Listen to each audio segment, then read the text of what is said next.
I never imagined a Tuesday night could linger in your chest the way dessert does, sweet, but with an edge I couldn't place. Yet there I was, sitting across from her at that tiny Italian bistro, the kind of place where the lighting is too soft, the music too quiet, and every glance feels magnified. She arrived a few minutes late, not in a hurried way, but like she'd taken her time, choosing exactly how she wanted to enter a room.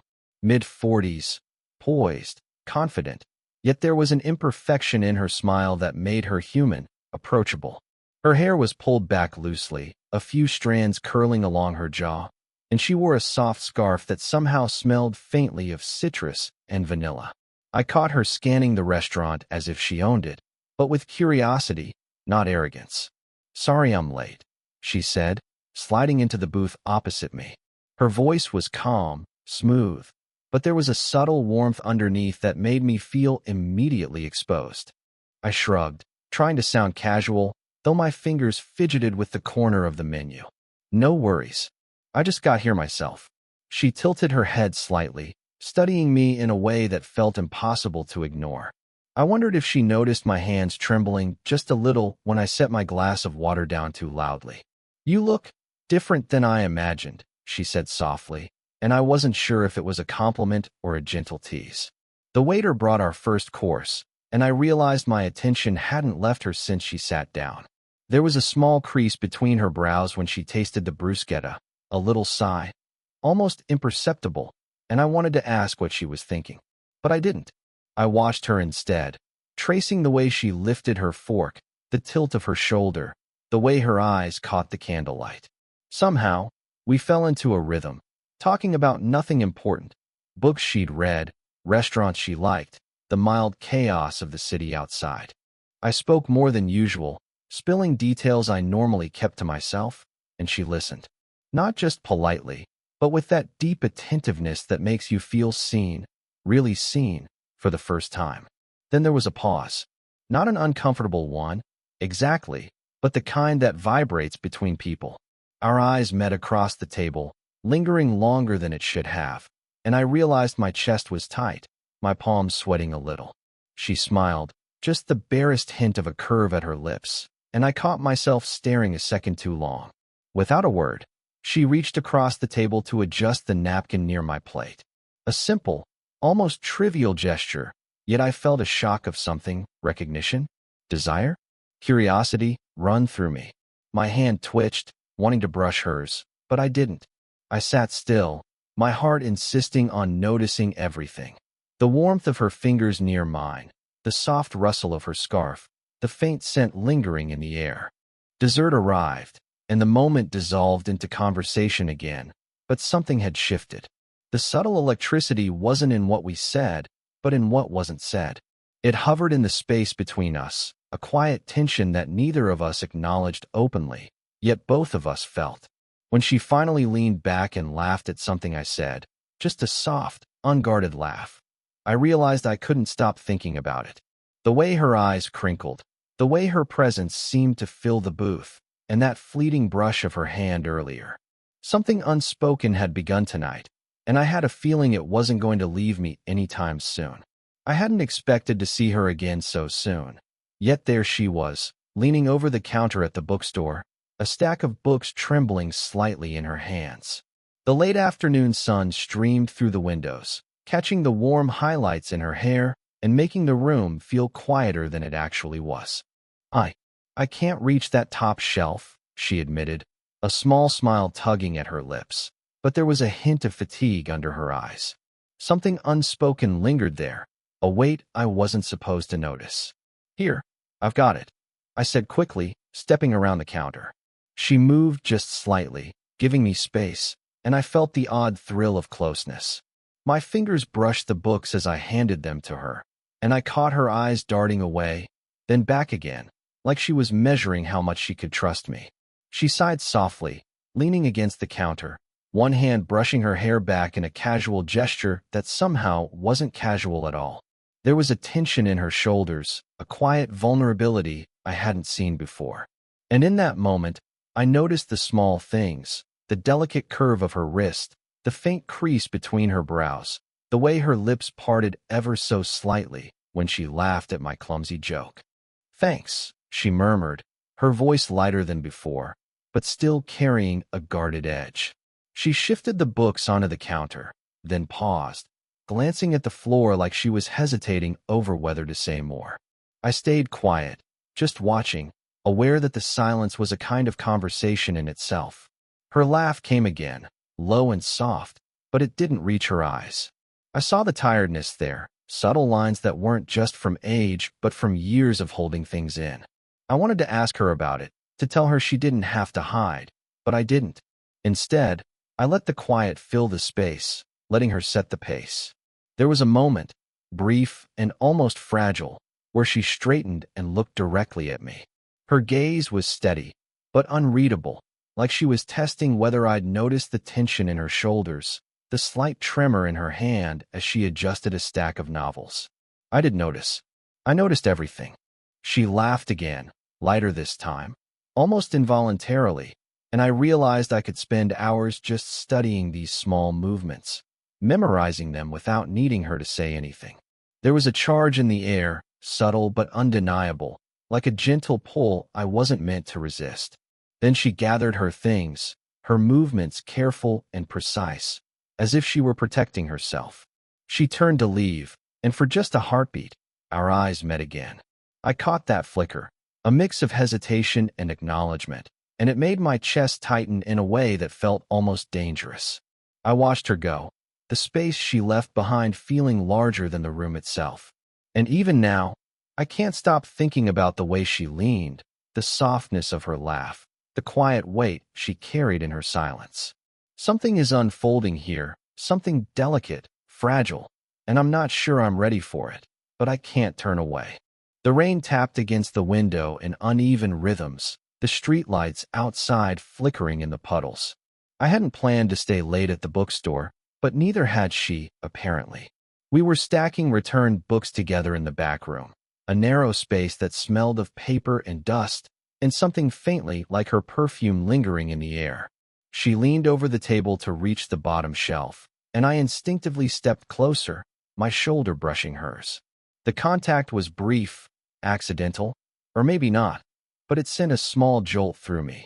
She froze just a fraction longer than necessary, then straightened and gave me a polite smile, though her eyes lingered on mine. "Do you ever come here this late?" I asked, trying to fill the silence, but my voice sounded too loud in the quiet room. She shrugged, a gesture that was casual but hesitant. "Sometimes. The quiet is easier at night." Her gaze drifted to the floor, but I could see the tension in her jaw, the way her hands gripped the edges of the shelf like she needed something to steady herself. I wanted to say something, anything, that might bridge the distance between us, but I stopped myself. My chest tightened at the thought of crossing a line that couldn't be uncrossed. A sudden buzz from her phone startled both of us. She picked it up reluctantly, and I caught the name flashing on the screen. Her ex. She glanced at it, fingers hovering, then slid it into her pocket without answering. I didn't ask, though the curiosity burned like a quiet fire inside me. There was something in that pause, a mix of guilt and hesitation, and I realized how fragile this moment had become. We went back to arranging the books, the proximity unbearable yet unspeakable. My hand lingered near hers as I passed a thick volume across the table, our fingers brushing again. She looked up, eyes catching mine, and I saw a flicker of something unspoken, want, hesitation, confusion. I wanted to close the distance, to reach out and bridge it, but I didn't. I couldn't. A flash of lightning illuminated the room for a brief second, highlighting the curve of her neck, the delicate line of her jaw. For a heartbeat, it felt like we existed in a world of our own making, one that could vanish the instant she decided to step back. Her laugh broke the spell, soft and nervous, and I realized she was aware of the same tension that made my palms sweat. I swallowed, forcing myself to focus on the books, on anything but the heat in my chest and the pull in my gut. And then she leaned over to place a stack of novels on the lower shelf again, closer than before. My hand hovered an inch away from hers. I could feel her breath, faint and warm, as if the room itself had shrunk to fit only us. But before anything could happen, before a word, a touch, a confession, she straightened, stepping back with a small, almost apologetic smile. "I should probably get going," she murmured, and the spell broke. I watched her leave, rain dripping from the hem of her coat, and felt the weight of everything unsaid pressing against my chest. That moment, just on the edge of happening, would haunt me far longer than the storm outside. The cafe was nearly empty, save for a couple hunched-over laptops and the hum of the espresso machine. I sat across from her, hands wrapped around my mug, wishing it would warm more than just my fingers. She hadn't said much since we met, but the air between us was thick, full of words neither of us wanted to speak aloud. Finally, she exhaled, a quiet sigh that seemed to carry all the tension of the week. "Do you ever wonder why we keep doing this?" Her eyes didn't leave mine, but there was a flicker of something fragile in them. Hesitation, fear, maybe longing. I blinked, uncertain. "Doing what?" I asked, though I already knew the answer. "This," she said softly, gesturing vaguely between us. "All this closeness, these little moments that feel like they mean more than they should. Do you feel it too?" Her voice wavered, low and unsure, and for a second she looked almost like a younger version of herself, stripped of all the confidence she usually carried. I hesitated, not because I didn't know the answer, but because saying it aloud felt like breaking something delicate. I notice," I admitted finally, "more than I probably should." She laughed, but it was hollow, a sound that barely filled the space. "See? That's what I mean. We can't just pretend this is normal. And yet, here we are." Her fingers traced the rim of her mug, slow, deliberate, as if she were trying to anchor herself to the table. I wanted to reach across and touch her hand, to reassure her, or maybe myself, but I didn't. Instead, I leaned back slightly, letting the silence stretch between us. Long moments passed, punctuated only by the distant hiss of the coffee machine and the occasional clink of a cup. "Do you ever think about what this could mean?" she asked, eyes searching mine like she was afraid of the answer. I swallowed, my heart hammering. "All the time," I whispered, though the words felt inadequate. "But I don't know what to do with it." She looked down, biting her lip, and I saw her shoulders slump, just slightly, under the weight of something she wasn't saying. I realized then that this wasn't about books or coffee or stolen moments. It was about understanding ourselves in a way we hadn't allowed before. I wanted to speak, to offer her some kind of clarity, but nothing came. Only the quiet settled over us like a fog, heavy and intimate, and I felt closer to her than ever, yet further away than I had any right to be.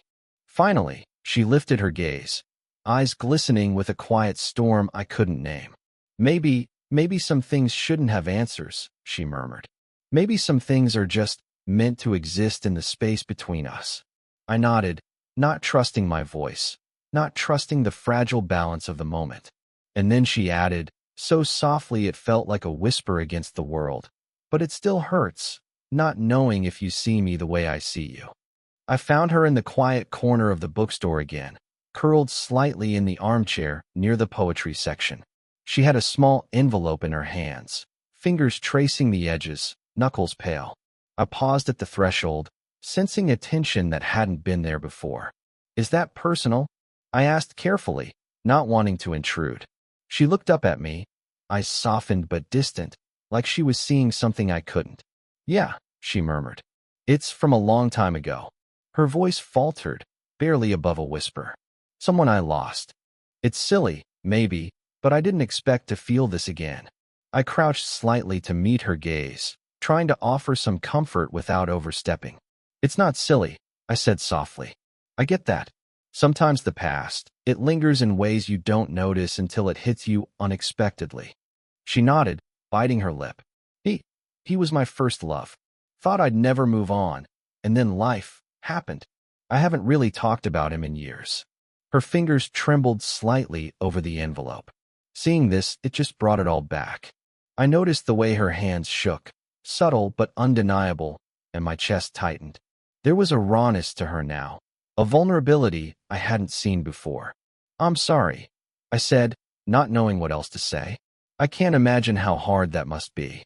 Her gaze drifted away, and I followed it, taking in the faint crease between her brows, the tiny sigh that escaped her lips. It's strange, she admitted, voice low. Even after all this time, I still feel something. And I hate that it catches me off guard, especially now. I swallowed, unsure whether to reach out or give her space. The air between us felt heavier, charged in a way that wasn't entirely about the past. There was a pull, subtle and insistent, that made me want to bridge the gap, but the right words weren't there. She opened the envelope slowly, revealing a folded letter, yellowed at the edges. I watched her eyes flick across the page, glimmering with moisture, and for a moment, the room fell silent except for the soft rustle of paper. She didn't look at me. She didn't need to. The moment was already seismic in its quiet way. Funny, she whispered, voice catching. How someone you haven't seen in decades can still exist in your chest like this. Her shoulders shook slightly, but she didn't cry. Not yet. I wanted to tell her something, anything, that might lessen the weight, but my voice caught. Instead, I stayed near, letting my presence speak. She shifted, almost imperceptibly, until our knees brushed under the small table. It wasn't planned, and it wasn't dramatic, but it was enough. And then, with a faint, almost inaudible sigh, she finally met my gaze. The vulnerability in her eyes was electric, like a secret shared in a room of one, and I realized I'd never seen her so raw, so human. That single glance held more than words ever could, and I couldn't stop thinking about it. We ended up in the little park behind the bookstore, the one with the wooden bench that had seen better days. The sky was pale with the last hints of sunset, and the air smelled faintly of wet earth from the earlier rain. She sat beside me, her coat brushing against mine, neither of us speaking at first. I wanted to break the silence, to say something clever or comforting, but the words felt clumsy compared to the quiet understanding that had settled between us. Instead, I just watched her, noticing the soft tilt of her head, the way her hands rested lightly on her lap, fingers occasionally brushing the edge of the bench. You're quiet, she finally said, voice low, casual, but not casual enough to hide the weight behind it. I'm just here, I answered truthfully, letting the words linger in the air. They felt safer than anything I might have said about how I really felt. She gave a faint, almost imperceptible nod, her gaze drifting to the trees swaying gently in the wind. Me too, she murmured. Then, after a pause, she added, I think. I'm tired of pretending some things aren't real. I swallowed, heart tightening. This was it, the acknowledgement, quiet but absolute. I didn't need her to say more. I reached slowly, almost hesitantly, and let my fingers brush against hers. She didn't pull away. She barely shifted, just enough for our hands to rest together naturally. A small, fragile bridge over everything unspoken. The world around us seemed to shrink, leaving only the two of us on that weathered bench. I noticed the subtle lines around her eyes, the soft exhale that escaped her lips when she leaned slightly closer. No words were necessary. Her presence, the shared space, said everything we hadn't dared to say before. I've wanted to tell you, she began, then stopped, laughing softly at herself. I don't need to, I guess. You already know. I do, I said, letting my thumb trace the back of her hand, careful, deliberate. And you know I'm not going anywhere. Her shoulders relaxed, and for the first time, I saw her fully let go of the tension she'd carried for weeks, maybe years. There was relief, tenderness, and something deeper that neither of us tried to define just yet. We didn't need labels. We didn't need declarations. We just needed this moment, and it was enough. The bench creaked under our subtle shift closer, her head tilting slightly until it rested near mine. Not on my shoulder, not pressed, just near enough that the warmth was undeniable. I closed my eyes briefly, letting the simplicity of it fill me, a quiet collapse into something inevitable, something earned. When the wind rustled the leaves above, it sounded like the world was exhaling with us. No grand words, no dramatic gestures, just a gentle, mutual understanding that whatever this was, it had finally begun. And as the sun dipped below the horizon, painting everything in soft amber. I felt the quiet finality of it, that some things, once felt, can't be ignored, that some connections, once earned, can't be undone. It's been months since that night on the park bench, and I still think about it. Not like an ache, but like a quiet echo that settles in your chest and makes ordinary moments feel a little warmer. Looking back, I realize how much changed in both of us without either of us announcing it.